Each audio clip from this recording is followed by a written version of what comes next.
À Marseille, au cœur des quartiers nord, le président de la République écoute, rencontre les habitants, promet de changer les choses, y compris bien sûr sur le plan sécuritaire.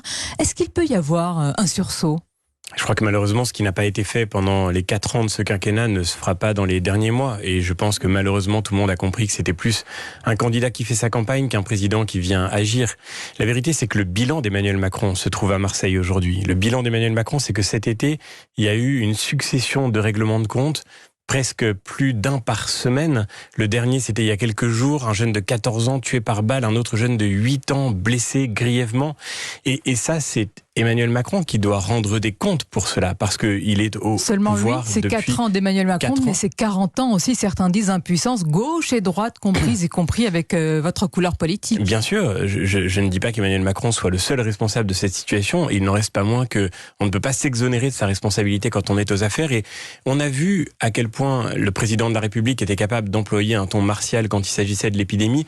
J'aurais aimé entendre Emmanuel Macron depuis le début de ce quinquennat dire « Nous sommes en guerre contre la drogue, nous sommes en guerre contre les délinquants, nous sommes en guerre contre tous ceux qui pourrissent la vie des Français » parce que ça n'est pas seulement Marseille. Mais vous ne croyez pas Marseille, sa volonté, c'est un laboratoire de ce qui se passe dans la France entière. C'est-à-dire, est-ce que de c'est ce qui se passe quand l'État recule et que les Français sont directement exposés à la violence. Cet été ont été publiées les statistiques de la délinquance pour l'année 2020. Elles sont dramatiques. Jamais notre pays n'avait connu depuis plusieurs décennies. Et ça, c'est le quinquennat d'Emmanuel Macron. Une remontée du nombre des homicides et des tentatives d'homicide. L'État qui recule, est-ce que c'est spécifiquement Marseille qui est malade de tous ces problèmes, qui consent tous ces problèmes, ou est-ce que c'est l'État qui est défaillant vis-à-vis de cette ville ? Parce qu'il y a d'autres zones en France, enclavées, défavorisées, avec de tels règlements de compte. C'est pour ça que je vous dis que Marseille, c'est le laboratoire de la France. C'est ce qui se passe dans la France entière, qui est peut-être plus visible qu'ailleurs à Marseille, parce que Marseille concentre beaucoup de difficultés. Mais dans la France entière, le nombre d'homicides a remonté, et c'est encore une fois inédit depuis très longtemps dans notre pays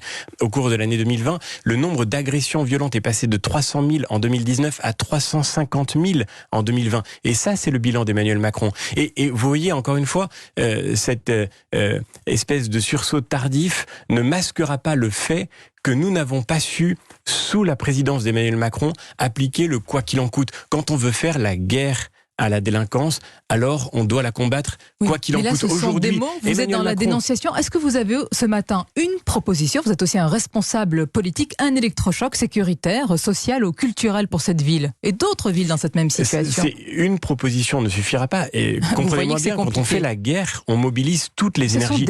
Quand on fait la guerre, on donne des moyens aux forces de police, aux forces de l'ordre. Quand on fait la guerre, on reconstruit la chaîne pénale. Voilà une proposition très simple. Et on fait en sorte que les peines soient appliquées dans notre pays. Aujourd'hui, au bout de 1 an, après une condamnation, 45% des peines ne sont pas appliquées. Quand la justice est à ce point faible, parce que depuis trop longtemps, et encore une fois, je reconnais parfaitement que c'est une dégradation qui n'a pas commencé avec Emmanuel Macron, mais rien ne s'est fait pendant ce quinquennat pour redonner à la justice les moyens de ses missions. Rien, dites-vous ? Rien ne s'est fait ? Non, nous avons toujours l'une des justices. Oui. Bien sûr que non, au contraire, j'irais même plus loin.